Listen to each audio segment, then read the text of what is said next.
हम लोग complex number पढ़ेंगे, रिवाइज करेंगे और हमारा जो आज की क्लास का जो फोकस रहेगा वो रोटेशन थ्योरम पे रहेगा और कुछ बेसिक कॉन्सेप्ट्स भी और भी उसके साथ साथ सीखेंगे। तो कॉम्प्लेक्स नंबर को तीन तरीके से रिप्रेजेंट किया जाता है। बेसिकली रिप्रेजेंटेशन की अगर बात किया जाए तो तीन रिप्रेजेंटेशन होते हैं। इसमें आपको कहीं कोई दिक्कत आएगा, पूरा मजबूती के साथ सीखना है इसको। तो कहीं पे भी रिप्रेजेंटेशन तो पहला रिप्रेजेंटेशन है एल्जेब्रिक फॉर्म और कार्टेशियन फॉर्म।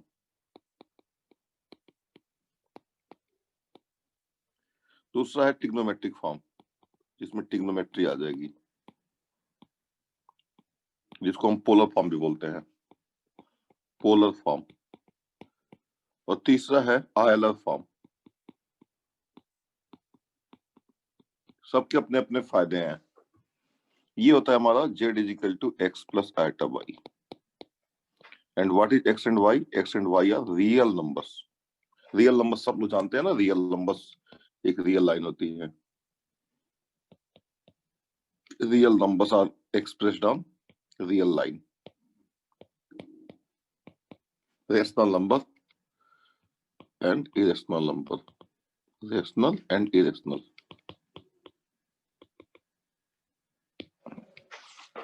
किसी भी नंबर को आप, रियल नंबर को आप जितने पार्ट में चाहे उतने पार्ट में डिवाइड कर सकते हैं। That is very interesting. अगर आपके पास एक पिज्जा है तो पिज्जा को आप डिवाइड करते चले जाएंगे और एक ऐसा मोमेंट आएगा कि आपको रुकना पड़ेगा।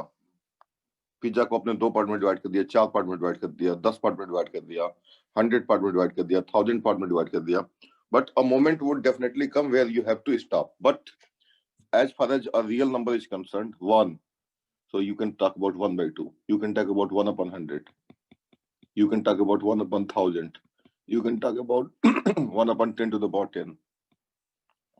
So real number के जितने पार्ट्स हैं उतने पार्ट आप कर सकते हैं। So this is very interesting. So this is बच्चों a complex number is nothing but x plus iota y, where iota is under root minus 1. ठीक है ना? ट्रिग्नोमेट्रिक फॉर्म क्या होता है? r cos theta plus I sin theta. This is very very very important, very important. जहां पे r greater than equal to 0 होगा and theta is called argument of z. That is the angle made by the complex number when the complex number is considered as a vector, position vector. ये complex number है, इसको position vector की तरह आप object treat करोगे। यहाँ पे तो एज ए पॉइंट ट्रीट करोगे और यहाँ पे एज ए पोजीशन वेक्टर जब ट्रीट करोगे और ये r हो जाएगा और ये थीटा हो जाएगा। And this angle is always made with positive direction on the x-axis. ठीक है ना? This is the trigonometric form. And Euler form is z is equal to r e to the power I theta. This is very interesting because e to the power I theta is equal to cos theta plus I sin theta. ये हमारा होता है। इसका derivation जो है हम कर सकते हैं। ठीक है बच्चों, तो ये तीनों फॉर्म हो गए। अब बात आती है सम की। दो कॉम्प्लेक्स नंबर को कैसे ऐड करते हैं, मल्टीप्लाई करते हैं। तो एडिशन तो यहाँ से बड़े अच्छे से ज्योमेट्रिकली डिफाइन हो जाता है, पैरेललोग्राम लॉ ऑफ एडिशन। और यहाँ से मल्टीप्लिकेशन बड़े अच्छे से डिफाइन हो जाता है। ठीक है ना? और ये मल्टीप्लिकेशन को फैसिलिटेट कर देता है। तो ये सारी चीजें जो है आपको बहुत अच्छे से समझनी चाहिए। इसमें कहीं कोई दिक्कत अगर हो रही हो तो आप पूछ लेना मुझसे। अब बात आती है रोटेशन थ्योरम की। तो रोटेशन थ्योरम यहीं से निकलेगा। ठीक है ना बच्चों? तो ध्यान से सुनो रोटेशन थ्योरम।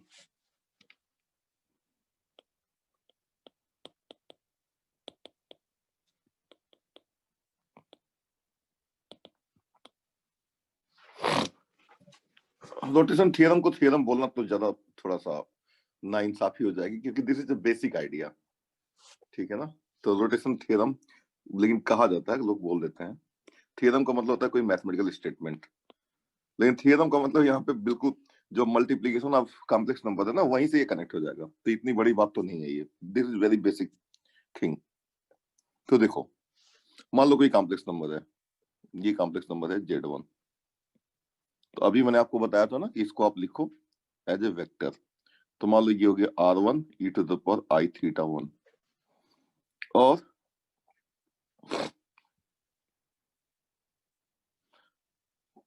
जेड को चलो लिख दो RE θ।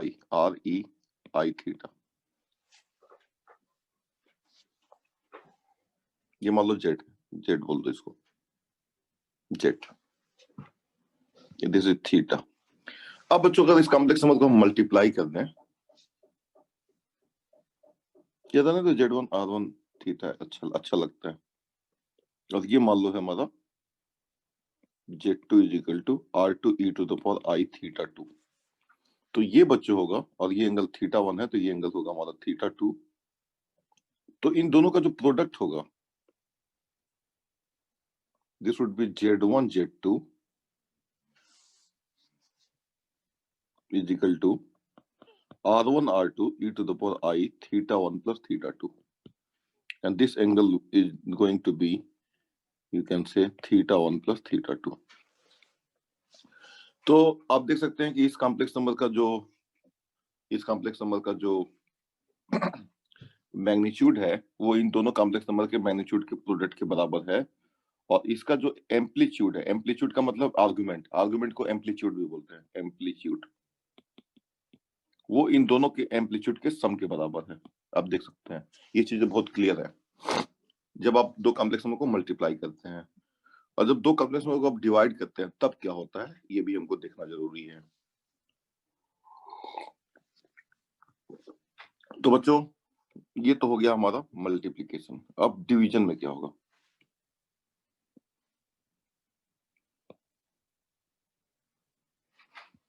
मान लो ये कॉम्प्लेक्स नंबर हमारा Z1 है,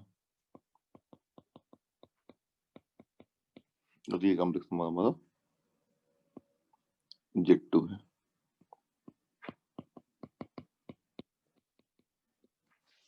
तो Z1 upon Z2 is equal to, मान लो Z है, so this implies Z1 is equal to Z into Z2।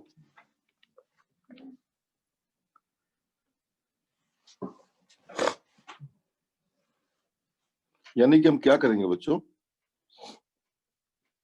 या यहां से सोचो, ये मान लो हमारा θ1 है और ये हमारा θ2 है। तो Z1 अपन Z2 होता है इनफैक्ट R1 अपन R2 e⁻I θ1 माइनस θ2। तो इसमें कोई बड़ी बात नहीं है, मैग्नीट्यूड तो देखो बच्चों बिल्कुल क्लियर है कि R1 अपन R2 हो जाएगा। तो देखो यहाँ पे, तो यहाँ पे R1 का ये, इसका मैग्नीट्यूड ये है, इसका मैग्नीट्यूड ये है। तो जो भी कॉम्प्लेक्स नंबर आएगा, मान लो ये 5 है, ये 10 है, तो Z1 Z2 का जो मैग्नीट्यूड आएगा 1/2 आ जाएगा। और ये θ1 माइनस θ2 होगा। अब θ1 जो है यहाँ पे, तो देखो देखने से लग रहा है, तो ये इधर कहीं चला जाएगा,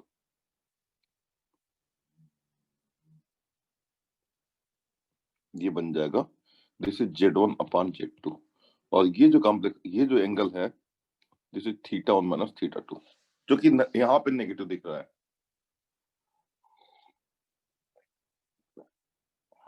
ठीक है बच्चों, तो ये ऐसा हो रहा है, ये तो आपको दिख ही रहा है। यानी कि Z1 और Z2 के बीच का जो एंगल है,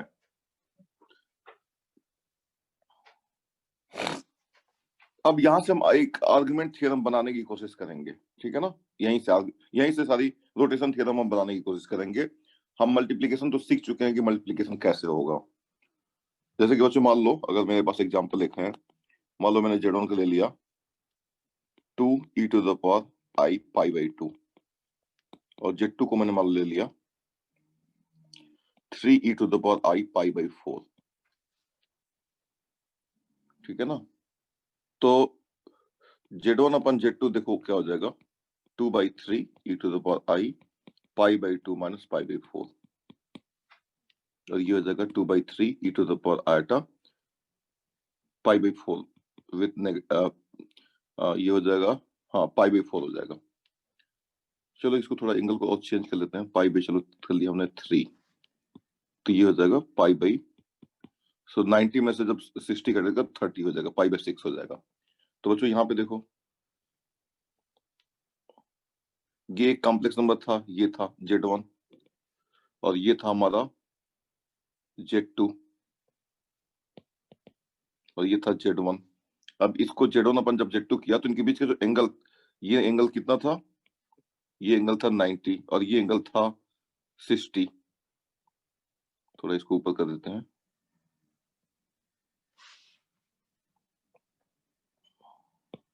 ये एंगल 60 था। तो Z1 अपन Z2 क्या बन गया, हमारे यहाँ से बन गया Z1 अपन Z2 का मैग्नीट्यूड आ गया 2/3 और एंगल आ गया 30। तो this is Z1 upon Z2। तो यानी कि Z1 अपन Z2 का जो जो आर्गुमेंट हो रहा है, इसका जो आर्गुमेंट है, argument of Z1 upon Z2 में क्या हो रहा है, argument of Z1 minus argument of Z2, ये घट जा रहा है।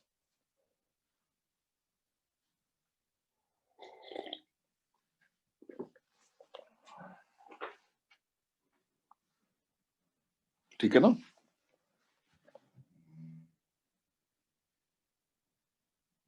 अच्छा, अब बच्चों इसमें एक चीज आप देख सकते हो कि जब हम बात कर रहे हैं, अच्छा यहाँ पे थोड़ा सा हमने कुछ, ठीक है हाँ, Z1 यहाँ पे है, Z2 यहाँ पे, हाँ ठीक है। अब बच्चों यहाँ पे एक चीज देखो, नोटिस करो कि अगर हम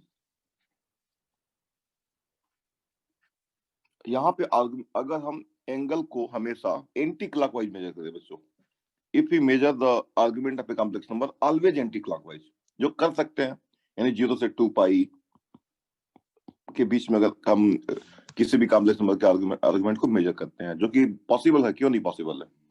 आर्गुमेंट तो आप एंगल होता है, कोई भी होता है, प्रिंसिपल आर्गुमेंट -π to +π होता है। तो अगर हम आर्गुमेंट को 0 से 2 पाई के बीच में मेजर करें तो देखो क्या होगा। ये Z1 का आर्गुमेंट ये था और Z2 का आर्गुमेंट ये था। तो Z1 अपन Z2 का आर्गुमेंट क्या हुआ, ये वाला, यानी Z1, देखो Z1 का आर्गुमेंट ये है और Z2 का आर्गुमेंट ये है। तो Z1 अपन Z2 का आर्गुमेंट ये है। तो Z1 अपन Z2 का मतलब Z2 से Z1 आप जा रहे हो, तो Z2 से Z1 का जा रहे हो और एंटी क्लॉकवाइज है, तो ये पॉजिटिव आएगा। और अगर आप बच्चों यहाँ पे देखो क्या हो रहा था, यहाँ पे ये Z1 था, चलो एग्जांपल ही ले लेते हैं, बल्कि ज्यादा अच्छा यही है। दूसरा एग्जांपल चलो मैंने ले लिया, मान लो मैंने इसको Z1 ले लिया, ये हमारा Z1 है, मान लो this is equal to 4e⁻i pi by से फॉर एग्जांपल 6, और ये मान लो हमारा है Z2 e⁻i पाई बाई 4। तो यहाँ पे जब Z1 अपन Z2 की बात होगी तो ऑब्वियसली देखो क्या होगा, 4 बाई, मान लो ये 2 है तो 4/2 हो जाएगा, और e⁻i Z1 माइनस Z2 क्या होगा, यहाँ पे π/6 माइनस π/4 होगा, और ये आ जाएगा 2e⁻i 12 माइनस π/12 होगा। नेगेटिव आ रहा है ना, तो देखो यहाँ पे क्या होगा, अगर आप Z1 अपन Z2 में Z2 से Z1 पे जा रहे हो, यानी Z2 से Z1 पे जा रहे हो, तो आप कैसे जा रहे हो, क्लॉकवाइज जा रहे हो, तो ये एंगल नेगेटिव आ रहा है ऑब्वियसली। और एंटी क्लॉकवाइज जाओगे तो पॉजिटिव आएगा। देखो यहाँ पे Z1 अपन Z2 में जा रहे हो तो ये एंटी क्लॉकवाइज जा रहा है, तो ये पॉजिटिव आ रहा है। तो बच्चों ये समझ में आ गया आपको कि नहीं आया।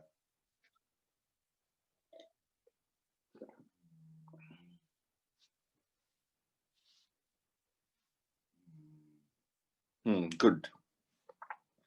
तो रोटेशन थ्योरम बच्चों यहीं से निकला है, रोटेशन थ्योरम यहीं से निकला है। रोटेशन थ्योरम में क्या होता है, देखो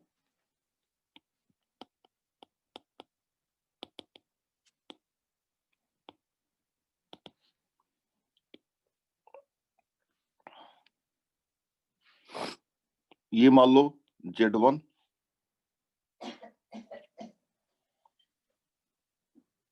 और ये मान लो Z2 और ये Z3।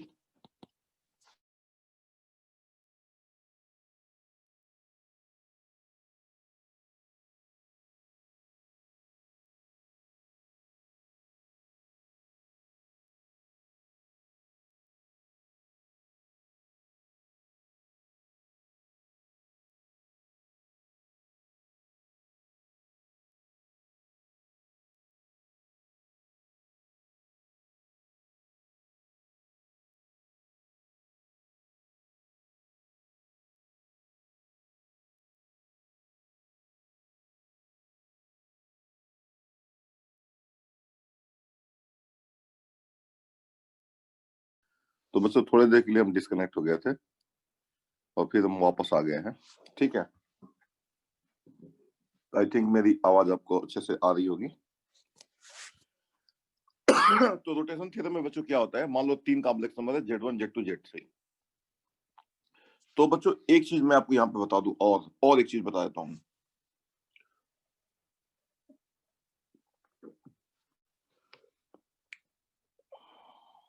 ध्यान से सुनना। मान लो कोई कॉम्प्लेक्स नंबर है 3 + 4 आएगा, ये कॉम्प्लेक्स नंबर है। और दूसरा कॉम्प्लेक्स नंबर है बच्चों मान लो 2 + आएगा, ये कॉम्प्लेक्स नंबर है। ये मान लो Z1 है और ये मान लो Z2 है। तो Z1 - Z2 बच्चों क्या होता है, इसको मिला दो ऐसे, ये Z1 - Z2 हो जाएगा। ये क्या होगा, 3 - 2 आएगा 1 + 2 आएगा। अब बोलोगे सर 1 + 2 आएगा ऐसे कैसे हो गया? अच्छा, बच्चों स्क्रीन शेयर तो नहीं है, शेयर कर रहा हूँ, थोड़ी देर, जस्ट सेकेंड।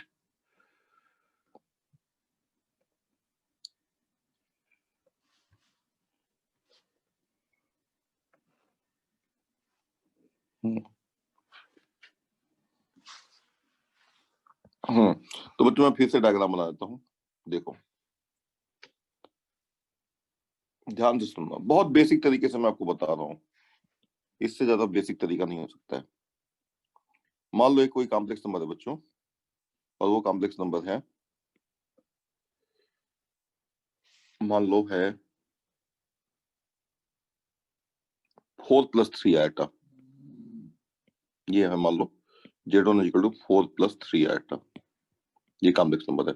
और ये कॉम्प्लेक्स नंबर है Z2 = 2 + आएगा, ये है। तो बच्चों Z1 - Z2 ये होगा, देखो ये होगा Z1 - Z2, और ये होगा 2 + 2 आएगा। अब बोलो सर 2 + 2 आएगा ये कैसे हो गया?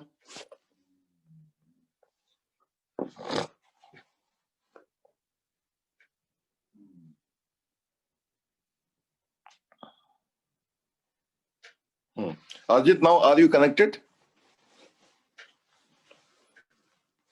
आवाज मेरी आ रही है अच्छे से? बच्चे दोनों लोगों को आवाज आ रही है मेरी? इशिता एंड अर्जित बोथ?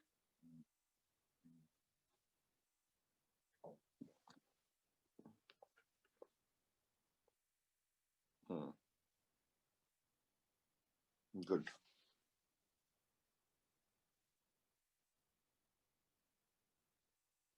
अच्छा, अभी आपकी स्क्रीन नहीं दिख रहा। अर्जित एक काम करो आप, आई थिंक इशिता आपको स्क्रीन दिख रहा है? अच्छा अच्छा अच्छा अच्छा, ठीक है ठीक है ठीक है, स्क्रीन शेयर नहीं हुआ है, हाँ।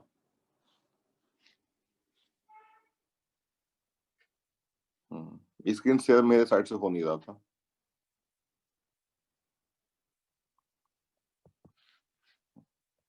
आई थिंक अब स्क्रीन दिख रहा होगा आपको, ठीक है।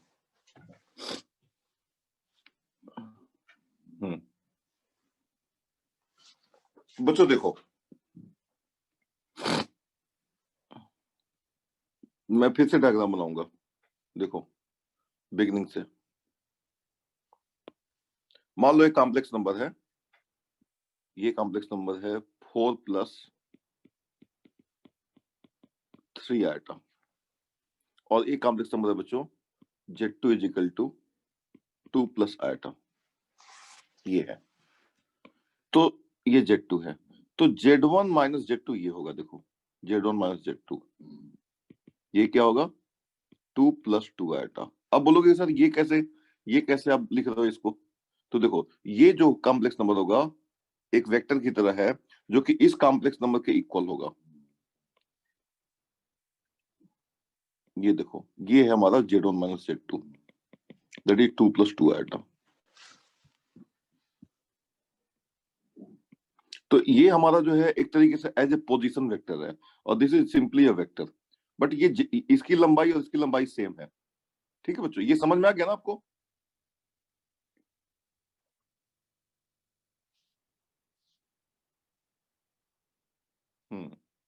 तो बच्चों अगर मान लो यहाँ पे बच्चों मान लो ये मेरा, यहाँ पे एक बच्चों एक तरीके से देखा जाए तो Z1 माइनस Z2 ऐसे सिंपली हो जाएगा, ये Z1 माइनस Z2 हो जाएगा। अब देखो यहाँ पे देखो, मान लो 3 कॉम्प्लेक्स नंबर है आपके पास, Z1 Z2 Z3 3 complex number है। मान लो ये Z1 है और ये Z2 है और ये Z3 है।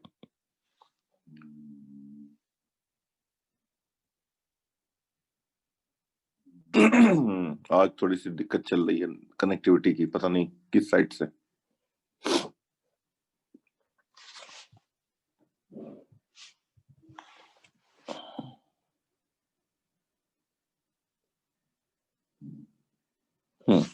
तो बच्चों देखो ये हमारा 3 कॉम्प्लेक्स नंबर है, तो ये होगा बच्चों Z1 माइनस Z3।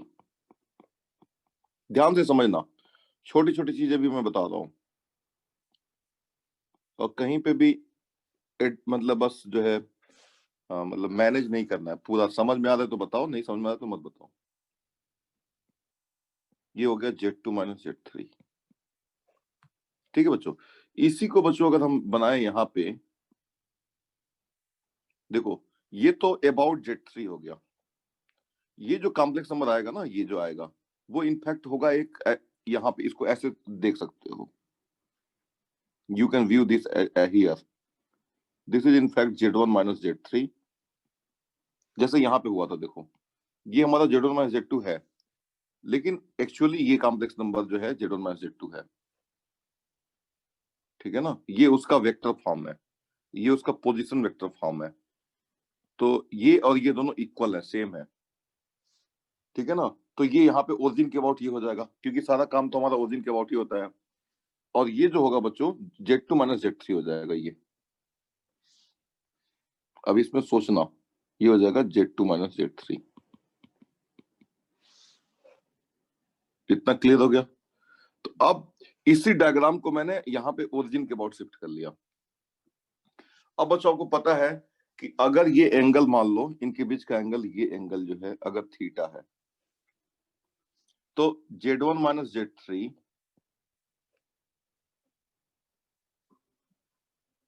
जो Z1 अपन Z3 upon Z2 minus Z3, ठीक है ना बच्चों।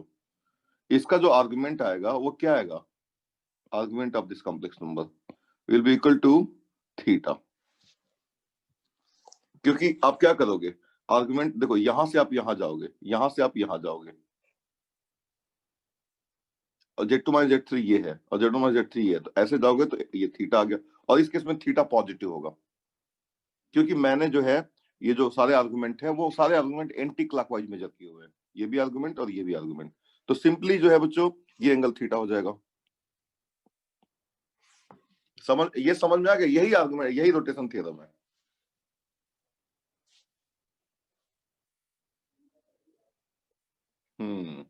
कुछ नहीं, मैंने बिल्कुल बेसिक बात से आपको बस मल्टीप्लीकेशन से कनेक्ट कर दिया। ये कोई कॉम्प्लेक्स नंबर जेड है और ये कॉम्प्लेक्स नंबर कोई डब्ल्यू है, बस। तो अभी तो हम लोग देख रहे थे, एक्सपेरिमेंट करके देख रहे थे सारा, ठीक है बच्चों। Number 1। Number 2,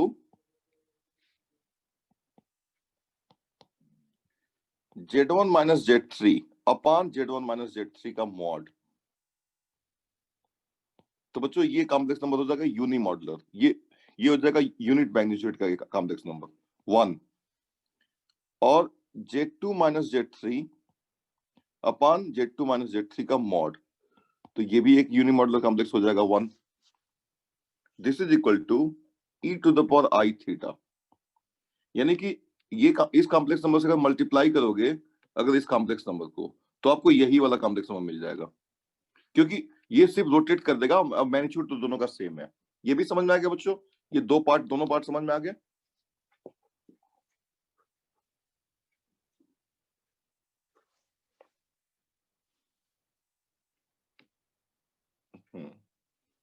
good, very good. तो बच्चों जैसे कि इसका एप्लीकेशन एक दो करके मैं आपको दिखा देता हूं। इसी तरह आपको भी समझ में आ गया अच्छे से। अब हमें क्लास को अच्छा बनानी है।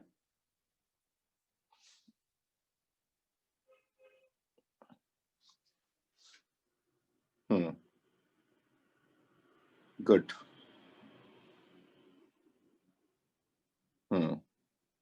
बच्चों बिल्कुल बेसिक मल्टीप्लीकेशन से ये कनेक्ट हो गया, कहीं कोई मुश्किल काम नहीं है। नाउ अब एक दो क्वेश्चन करके मैं दिखाता हूं जो आईआईटी में आया हुआ था। If argument of z minus 1 upon z plus 1 is equal to pi by 2, then the locus of z is option A circle, B parabola, C ellipse and D line।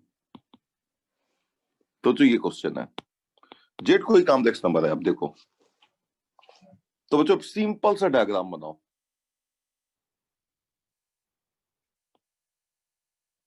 जिसमें ये 1 है और ये -1 है। अब सोचो आर्गुमेंट ऑफ z -1 अपन, इसको लिख लो z माइनस ऑफ -1 लिख लो। और ये बच्चों ऐसे जब जा रहा है तो ये π/2 आ रहा है, यानी एंटी क्लॉकवाइज होना चाहिए रोटेशन। तो अब z कहां पे होना चाहिए, देखो z कहां पे होना चाहिए। तो एक पॉसिबिलिटी है z यहां पे हो जाए, एक पॉसिबिलिटी है z यहां पे हो जाए। तो चलो मैं z को यहां पे मान लेता हूं। तो z -1 का मतलब क्या होगा बच्चों,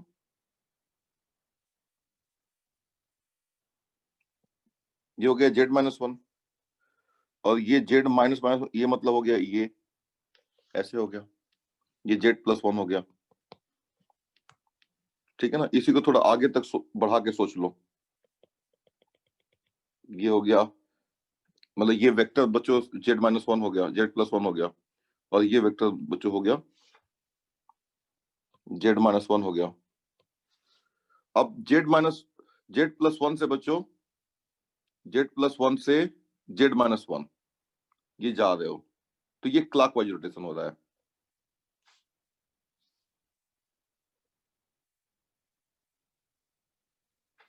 सर्कल आंसर होगा। तो देखो अब इसी को अब क्या करो, अभी लेके आओ। अच्छा एक तरीका मैं आपको और सिखा देता हूँ इसको कनेक्ट करने का। इसी को आप ऐसे लिख लो, ये ज्यादा अच्छा रहेगा। जेड को बना लो सेंटर। तो आर्गुमेंट आप इसको लिख सकते हो, z -1 को लिख सकते हो 1 - z अपॉन -1 - z, ऐसे लिख सकते हो। मैंने -1 से मल्टीप्लाई कर लिया, तो ये ज्यादा यूजफुल रहेगा। तो ये बच्चों -1 है और ये +1 है।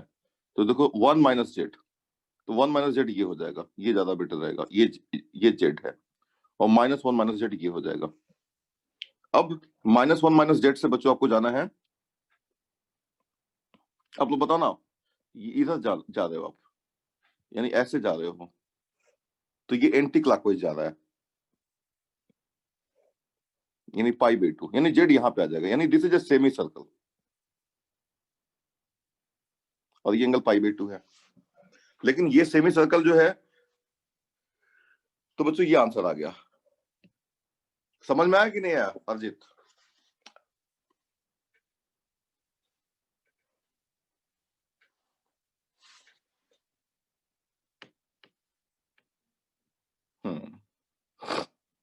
अब इसमें एक चीज देखना, इसमें जैसे कि ये अगर इसी में मान लो, इसी में कुछ यानी कि argument of z -1 upon z +1 is equal to π/2, इसका जो लोकस है वो है mod z is equal to 1 and real part of, sorry imaginary part of z is greater than 0।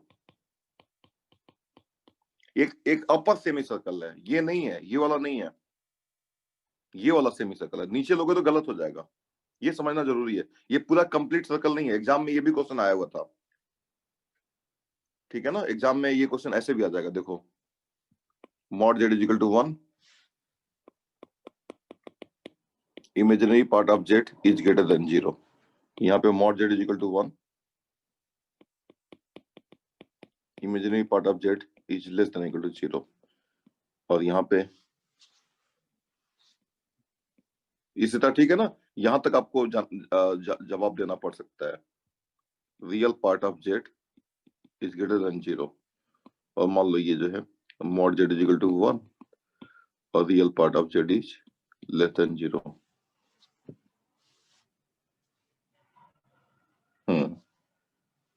ये ठीक है, यहां तक आपको जाना पड़ेगा।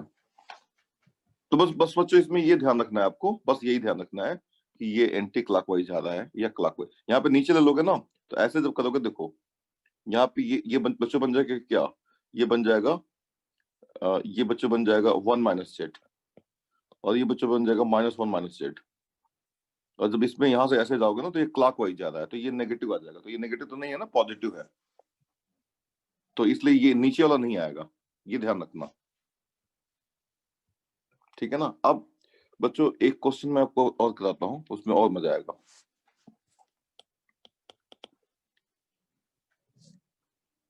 If A, B, C be any 3 complex numbers,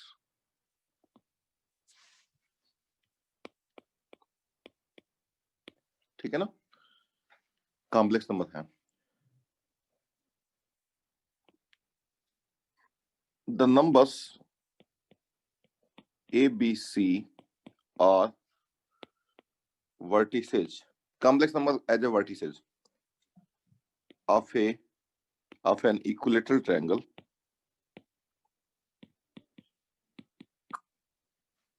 if and only if A square plus B square plus C square is equal to AB plus BC plus CA। ये बच्चों proof, this is very interesting.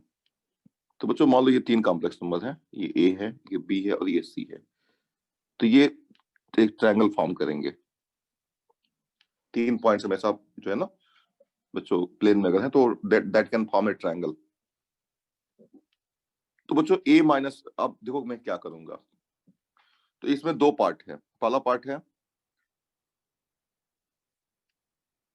To prove suppose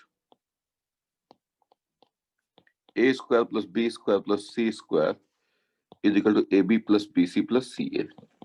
Then to prove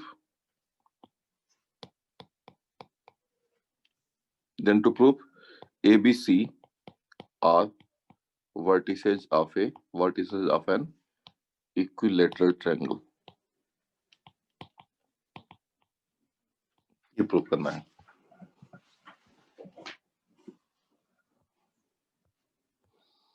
तो बच्चों अब इसको लेके चलेंगे, A square plus B square plus C square is equal to AB plus BC plus CA implies A square plus B square plus C square minus AB minus BC minus CA is equal to 0, and this implies A plus B omega plus C omega square into A plus B omega square plus C omega is equal to 0। अब देख लो सही है कि नहीं है, देखो A into A square, B omega into B omega square B square, क्योंकि omega और ओमेगा स्क्वायर का प्रोडक्ट क्या होगा, -1 होगा। Omega is a cube root of unity, बच्चों जानते ही हो क्यूब रूट ऑफ यूनिटी क्या होता है। Omega is equal to -1/2 plus आल्टा √3/2, क्लियर है ना।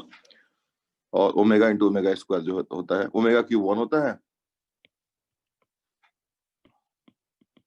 और 1 प्लस ओमेगा स्क्वायर 0 होता है। ये बताइए आपको, क्लियर, नहीं पता होगा तो बता देना। तो ये बच्चों जो है b omega into b omega square हो जाएगा c omega square into c omega c square. अब देखो ए b omega square plus B omega into A plus B omega into a, that is a b common ले लो, omega plus omega square, and that is a b into -1। तो minus ए भी आ जाएगा, minus B सी ये आ जाएगा। तो इसको मैंने फैक्टराइज कर लिया, आप ये बोल सकते हो।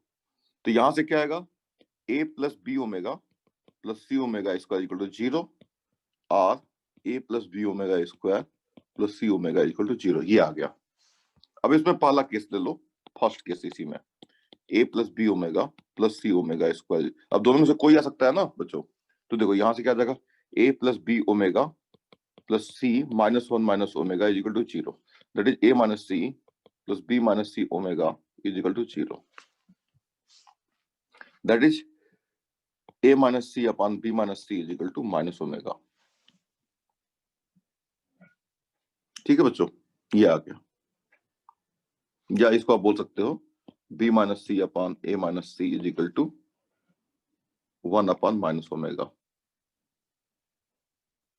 and that is equal to b minus c upon a minus c is equal to minus omega square, and that is equal to omega, omega बच्चों क्या है, ओमेगा है -1/2 प्लस आइटा √3/2, और ओमेगा स्क्वायर आपको पता ही है क्या होता है, -1/2 माइनस आइटा √3/2, तो ये हो जाएगा माइनस ओमेगा स्क्वायर हो जाएगा 1/2 प्लस आइटा √3/2, ये हो जाएगा।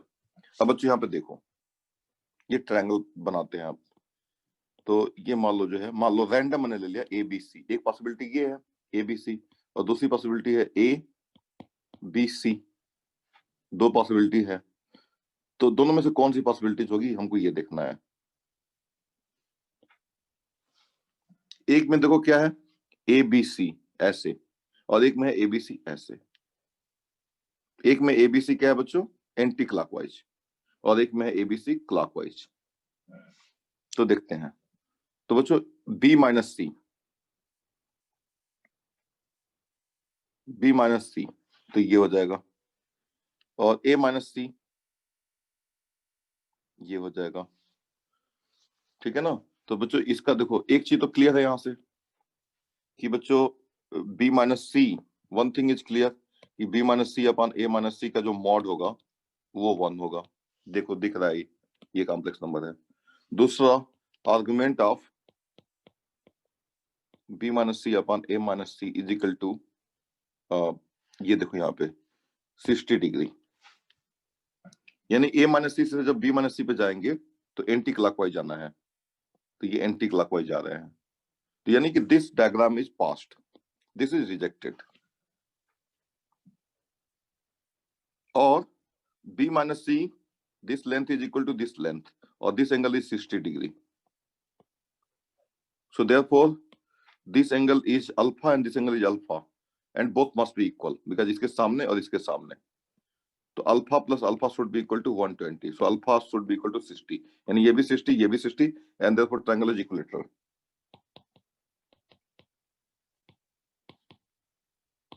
And it is positively oriented. बोलो बच्चों समझ में आया ये चीज? अरजित मजा आ रहा है, समझ में आ रहा है?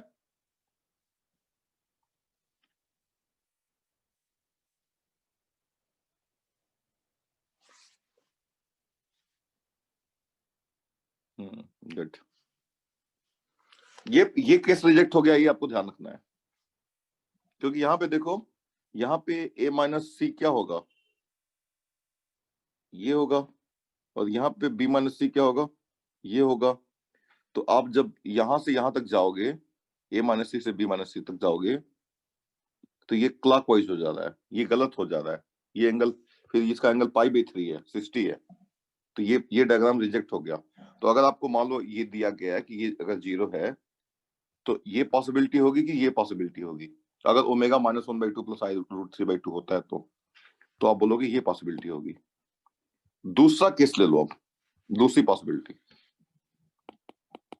क्योंकि बच्चों ये ट्रायंगल तभी फॉर्म होगा, इक्विलेटरल ट्रायंगल अगर ऐसा हो रहा है तो ये इक्विलेटरल ट्रायंगल, हमें क्या पता, हमें तो ये या तो ये 0 होगा या तो ये 0 होगा, हमने ये 0 लिया तो इक्विलेटरल ट्रायंगल आ गया और पॉजिटिवली ओरिएंटेड आ गया। अब ये लेते हैं, तो इसको जब बच्चों लेंगे हम a plus B omega square plus C omega is equal to 0, तो a plus B -1 minus omega plus C omega is equal to 0, और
बच्चों बस डिस्कनेक्ट हो गया था, तो नाउ वी आर कनेक्टेड।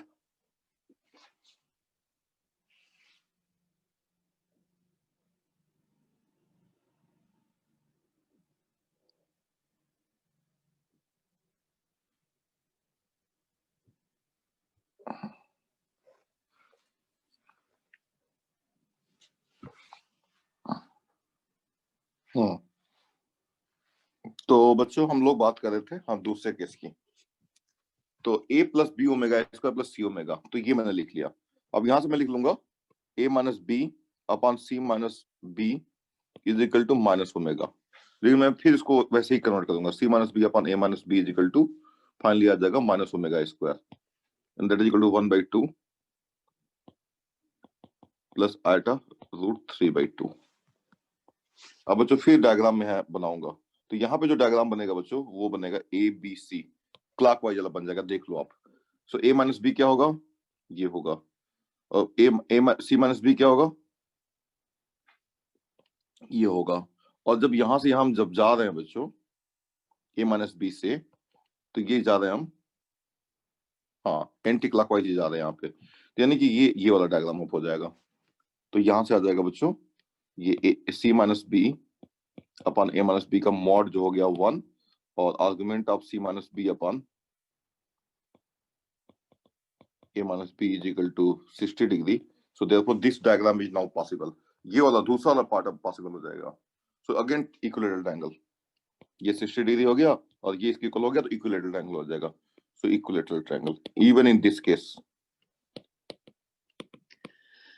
तो अब बच्चों ABC are either forming a you can say positively oriented triangle or negatively oriented triangle if a square plus b square plus c square is equal to ab plus bc plus ca is satisfied. Now converse part. Converse part. Suppose ABC are the vertices of an equilateral triangle.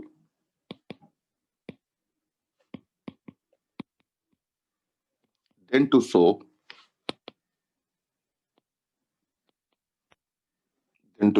that a square plus b square plus c square is equal to ab plus bc plus c.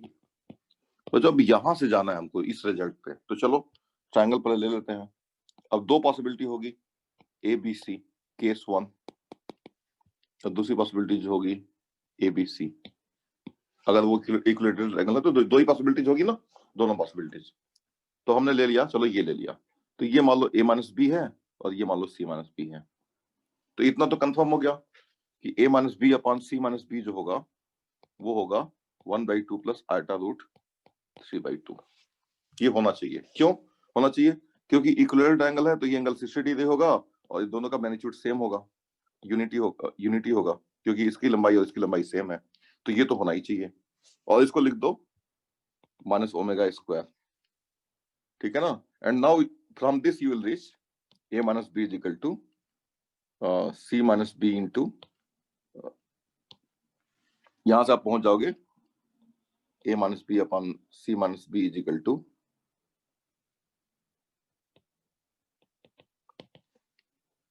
1 plus omega, और finally पहुंच जाओगे आप a minus b is equal to c minus b into 1 plus omega, और ये आ जाएगा a minus b is equal to c plus c omega minus b omega.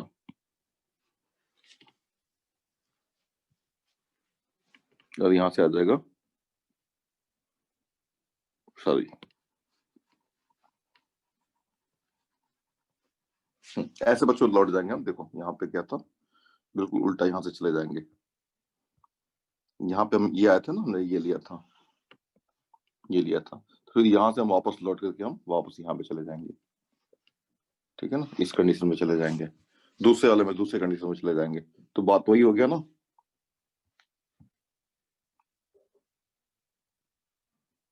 ठीक है ना। तो यहां से हम जो है चले जाएंगे, थोड़ा सा बस ट्रिक यूज करना पड़ेगा। a minus b upon c minus b is equal to this, so therefore c minus b upon a minus b is equal to, in fact ये हो जाएगा 1 upon omega square, so that is minus omega. और यहाँ पे देखो c minus b upon a minus b, c minus b upon a minus b is equal to minus, यहाँ पे minus omega square आया था ना यहाँ पे, तो यहाँ से हम चले जाएंगे a minus b upon c minus b is equal to, यहाँ से आ जाएंगे a minus b upon c minus b is equal to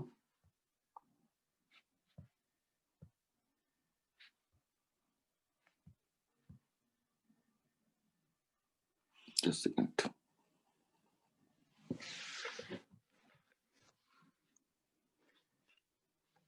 वैसे तो कई तरीके से जा सकते हो आप, अब ये ले लो, ये जो है बच्चों यहाँ से हो जाएगा, मान लो अपने ले लिया। और एक तरीका है, आप वैसे तो चले ही जाओगे बड़े आराम से। देखो ए बी सी एंटी क्लॉकवाइज है, तो एंटी क्लॉकवाइज वाला केस ले लो। एंटी क्लॉकवाइज वाला केस क्या था, कहाँ पे था, ये वाला एंटी क्लॉकवाइज वाला केस था। तो यहाँ पे क्या होगा बच्चों, बी, यहाँ पे आप सिंपली लिख सकते हो b minus c upon a minus C is equal to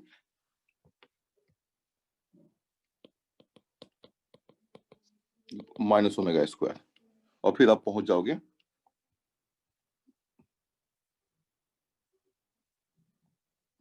जैसे a plus B omega plus C omega square equal to 0, ठीक है ना। और फिर दूसरा केस जब लोगे ये वाला केस, तो यहाँ पे पहुंच जाओगे a plus B omega square plus C omega equal to 0। तो या तो ये कंडीशन सेटिस्फाई होगा या तो ये कंडीशन सेटिस्फाई होगा। और sum 1 and 2 A plus B omega square plus C omega into A plus B omega plus C omega square is equal to 0, and this implies A square plus B square plus C square minus A B minus B C minus C is equal to 0। ठीक है ना बच्चों, clear हो गया। तो आपने क्या prove कर दिया कि इक्विलेटरल ट्रायंगल कब होगा, इक्विलेटरल अगर ABC are the vertices of a triangle, if ABC are the vertices of a triangle, ये गिवन है, तो it would be a equilateral triangle, then A square plus B square, ये condition satisfy होगा। और अगर ABC are the vertices of a triangle, then if this condition is satisfied, then this must be, you can say, equilateral triangle। तो दोनों तरफ से ये बातें सही हैं, सच हैं। ठीक है बच्चों। अच्छा, कई बार क्वेश्चन कुछ इस तरह के बनते हैं, जैसे मान लो बच्चों एक रोटेशन थ्योरम का एप्लीकेशन ये भी हो सकता है कि मान लो अगर आपको कोई चीज रोटेट करनी है, ये मान लो कोई कॉम्प्लेक्स नंबर है, ये मान लो Z1 है और ये मान लो Z2 है और ये ओरिजिन है। तो कई बार हम क्या करते हैं, और ये मान लो एंगल थीटा है, तो Z1 अपन मॉड Z1 कर लेते हैं और यहाँ पे Z2 अपन मॉड Z2 कर लेते हैं और इसको e to the power i theta से मल्टीप्लाई कर लेते हैं। अभी जो समझाया था मैंने, एक स्पेशल केस इसका हो गया। यहाँ तक हम पहुंच जाते हैं, ऐसे घूम करके पहुंच जाते हैं। तो ठीक है बच्चों, आई थिंक आप लोगों को समझ में आ गया होगा रोटेशन थ्योरम और उसका एप्लीकेशन।